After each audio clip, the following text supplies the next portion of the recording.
Hello my dear students, welcome to our channel English Urdu tutorial. आज हम लोग my hobby पर एक पैराग्राफ लिखे हैं, जिसमें यहाँ पे आप लोग देख सकते हैं कि हॉबी जो है ये बहुत इम्पोर्टेंट पैराग्राफ है, जो आप लोग एग्ज़ाम में अक्सर आते हैं माय हॉबी पर पैराग्राफ लिखना। तो आप यहाँ पे देख सकते हैं, an activity done at leisure only for pleasure is called hobby. Hobby जो होता है किसी भी कोई भी काम जो अपने प्लेजर के लिए, अपनी खुशी के लिए, अपने शौक के लिए जो है कोई करता है, उसे हम हॉबी कहते हैं। जैसे हम अपने खुशी के लिए जो फ़ोटो खींचते हैं, तो मेरा हॉबी जो हुआ वो फोटोग्राफी हो गया। आप अपने खुशी के लिए जो है कोई किताब पढ़ते हैं, तो आपका जो हॉबी हुआ वो जो है रीडिंग हो गया। जो अगर कोई खेलने में ज़्यादा इंटरेस्ट लेता है या ज़्यादा शौक है खेलने का, तो उसका जो हॉबी हुआ वो प्लेइंग हो गया।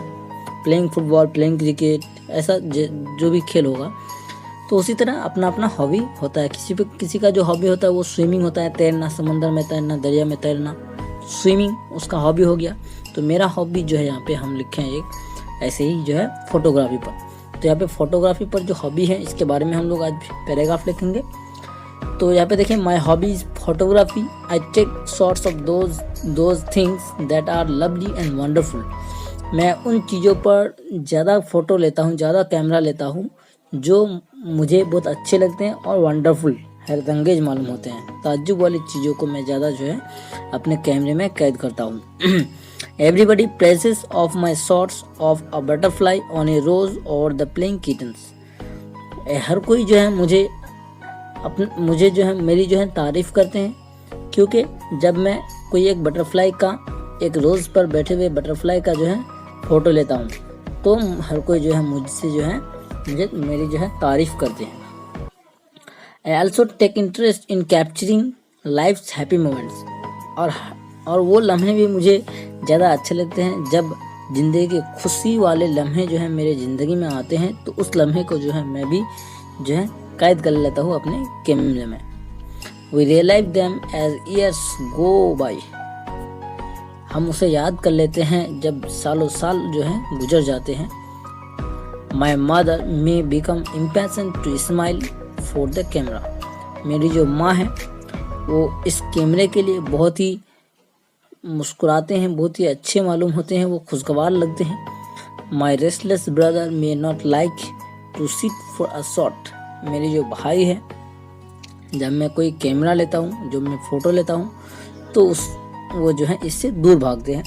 मतलब अपने सीट में जब कभी फैमिली में जब फ़ोटो खींचते हैं, तो भाई को अक्सर सीट में बैठा दिया जाता है आगे। तो ये जो है मेरा भाई इससे कुछ अलग ही है, मतलब ये जो है सीट में नहीं बैठेंगे। तो days will silently slip away. जो दिन है इस तरह आहिस्ते आहिस्ते जब साइलेंटली गुजर जाते हैं, खामोशी से गुजर जाते हैं। Their photos will go into albums. जब मैं ये फ़ोटो जो है लेता हूँ, तो ये फ़ोटो जो है मैं एल्बम्स बना लेता हूँ। एल्बम्स मतलब होता है एक डायरी की तरह होता है, जिसमें सिर्फ फ़ोटो जो है जमा किया हुआ रहता है, कलेक्ट किया हुआ रहता है सारी फ़ोटो। तो we don't know how much joy this photos will give us. हम ये नहीं जानते हैं कि ये फ़ोटो जब हम लोग खींचते हैं, तो ये फ़ोटो बाद में हमें कितनी फ्यूचर में जो है खुशी दे सकती है। तो photography is a great source of Joy. ये जो फोटोग्राफी है, ये एक तरह का खुशी का जरिया हो सकता है, एक बहुत बड़ा। It six permanency.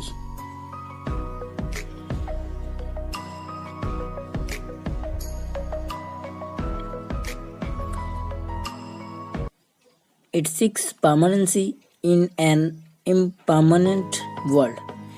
ये जो है परमानेंसी यानी परमानेंट, हमेशा के लिए रह जाने वाली चीज़ मालूम होती है इस इम्परमानेंट वर्ल्ड में। मतलब इस जो इम्परमानेंट वर्ल्ड इसलिए बोला है इस दुनिया को, क्योंकि ये कभी भी हम लोग की डेथ हो सकती है। इट विल बी एक्सेप्ट अस, मतलब इसको जो हमें एक्सेप्ट करना ही होगा। जब डेथ आए हमारा तो हमको एक्सेप्ट करना होगा। हम इस दुनिया में ज़िंदा नहीं रह सकते, तो इसलिए जो है इस दुनिया को हम जो है यहाँ पे इम्परमानेंट बोले हैं। तो इट सिक्स परमानेंसी, यानी ये मालूम होते हैं जब हम फ़ोटो लेते हैं, ये फ़ोटो एल्बम्स में चले जाते हैं, तो ये एल्बम्स हमें मालूम क्या होते हैं, परमानेंसी, मतलब परमानेंट, हमेशा के लिए रह जाने वाली चीज़ें मालूम होती है इस जो है इम्परमानेंट दुनिया में, मतलब इस चले जाने वाली दुनिया में, इस ख़त्म हो जाने वाली दुनिया में सिर्फ एक ही चीज़ परमानेंट मालूम होती है, और वो है कैप्चरिंग फ़ोटो और photography. The photo of my father on the seashore may be A work of art. मेरे पापा जब एक बार समंदर के किनारे गया था सीशोर में, तो मैंने वहाँ पे एक फ़ोटो कैप्चर किया था मेरे पापा का सीशोर में। इसलिए जो है ये फ़ोटो जो है जो बहुत खूबसूरत लग रहा है, ये फ़ोटो शायद मेरे एक वर्क ऑफ आर्ट बन सकता है, मतलब मेरे जरिए एक खूबसूरत काम हो सकता है ये। बट माई सेटिस्फैक्शन एल्सवेयर, लेकिन मेरी जो सेटिस्फैक्शन है वो अभी तक बाकी है। I have captured the ever moving time. मैंने हर लम्हे को जो है, हर जो गुजरते हुए लम्हे हैं उसको कैद किया है अपने कैमरे में, और अपने ज़िंदगी को अभी खुशी से गुजार रहा हूँ। मेरी जो हॉबी है ये फ़ोटोग्राफी है, मुझे बहुत अच्छा लग रहा है, तो इस पर एक पैराग्राफ और जो है बन गया। ये शॉर्ट पैराग्राफ था। आप लोगों को यहाँ पे देख के बहुत तो खुशी मालूम होगी कि ये बहुत शॉर्ट पैराग्राफ है, इसे मैं भी जो है देख सकता हूँ, पढ़ सकता हूँ और लिख भी सकते हैं। इसका आपको एग्ज़ाम में आप लोग का ज़रूर, आप लोग का इम्पोर्टेंट रहेगा किसी भी एग्ज़ाम में। तो thanks for watching. Please subscribe my channel English Urdu tutorial. If you like this, please share this with your friends and your relatives. Have a nice day. Tata.